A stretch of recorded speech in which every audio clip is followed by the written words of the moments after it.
Hiya, Hola. nice to finally get down to meet with you. Nice to meet with you too. What's your name and what are you studying?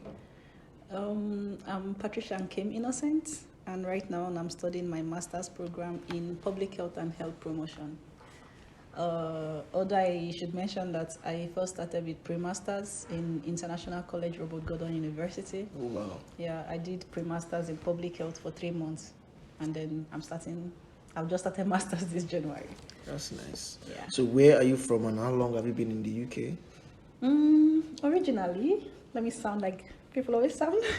Originally, I'm from Akwa Ibom State in Nigeria, Wow. and I have been in the UK for like 6 months now. Yeah, I learned you went through ICRGU. yeah. What can you tell us? How did you get to know about the college? Okay. I didn't know about the college until I began to search for schools to do my master's program, and I was speaking with an agent I met on Instagram, GCS, yeah, and they told me about the college because I was terrified. I finished university about 8 years ago, so I was actually worried, concerned, scared about just starting university again. Especially with maybe newly graduated students, I was wondering how will I cope, and the agents, they told me about the college, and I think that was like the best thing that could have happened to me in terms of my education. So, what are your experiences in ICRGU? First off, ICRGU is home to me, and it's opened my eyes, and I got to learn a lot about different subjects, courses like critical thinking. I learned about interactive learning and communication skills.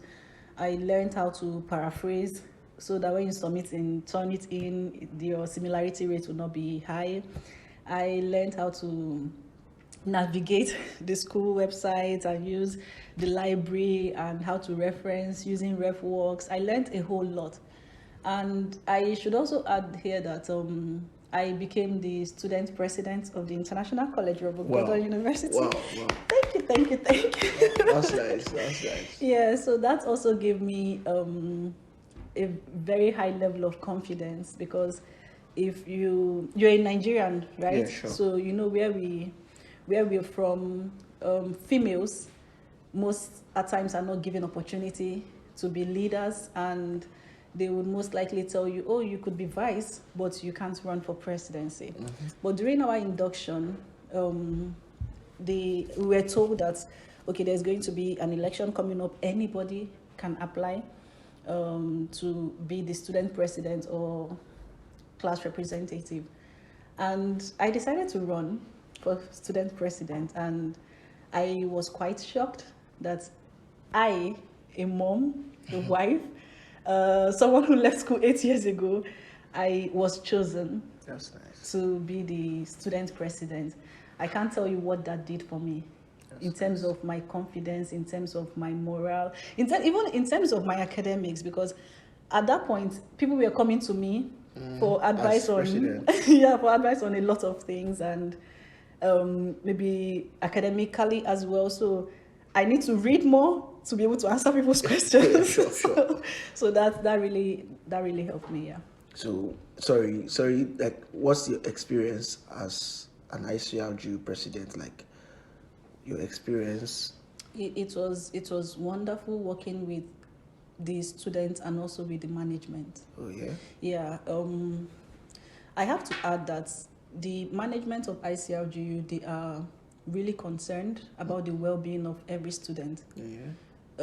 Irrespective of your age, your gender, it doesn't matter. So long as you're here, they take you as their own. So if anybody has any issue, they treat that person as an individual, and they try to help you. For example, when I was the president, we had students that were as young as 16, 17. Yeah, sure. And there are programs set up for young ones like that, support systems, support programs to encourage them, to be there for them, because it's not really easy leaving your parents at that age to come to a foreign land to study. And even the parents, some of them, they were really concerned, but the school got that covered.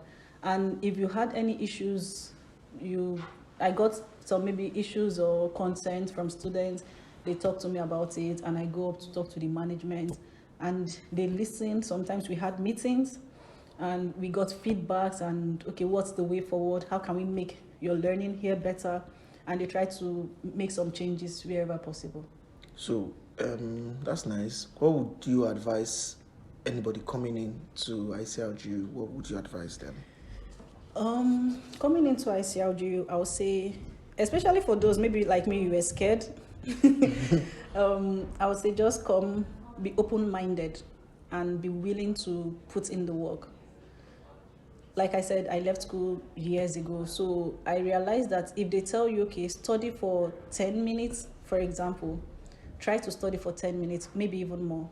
No. Because tomorrow you will find out if you didn't study for that 10 minutes, you'll be playing catch-up. Mm-hmm. But if you study for that 10 minutes, you are good to go. Mm-hmm. So you just have to be open-minded, get ready to work, know that the lecturers, they are here for you, for your growth. And nobody's trying to punish you, nobody's trying to stress your life. Hi. Nobody's trying to stress your life or punish you, or, just put in the work. Wow. Yeah. That's okay. Away from ICRGU, away from RGU. Okay. How's it been like living in Aberdeen? For me, living in Aberdeen has been like a dream come true. Wow. Yeah. Wow. Wow. Even from Aberdonians, when I say things like that, they are shocked. I say, yeah, because Aberdeen for me was one of my dream destinations. Yeah. I found out about Aberdeen, not Scotland, Aberdeen itself, I think 2014, and I love the houses, I love the people, I love the way it is here generally. So when I came, it was like, I just came and I felt at home. Wow. I had people complain about the weather, how cold it was and everything, but I was enjoying every moment. I'm still enjoying every moment of it. That thing about being open-minded, so just enjoy everything.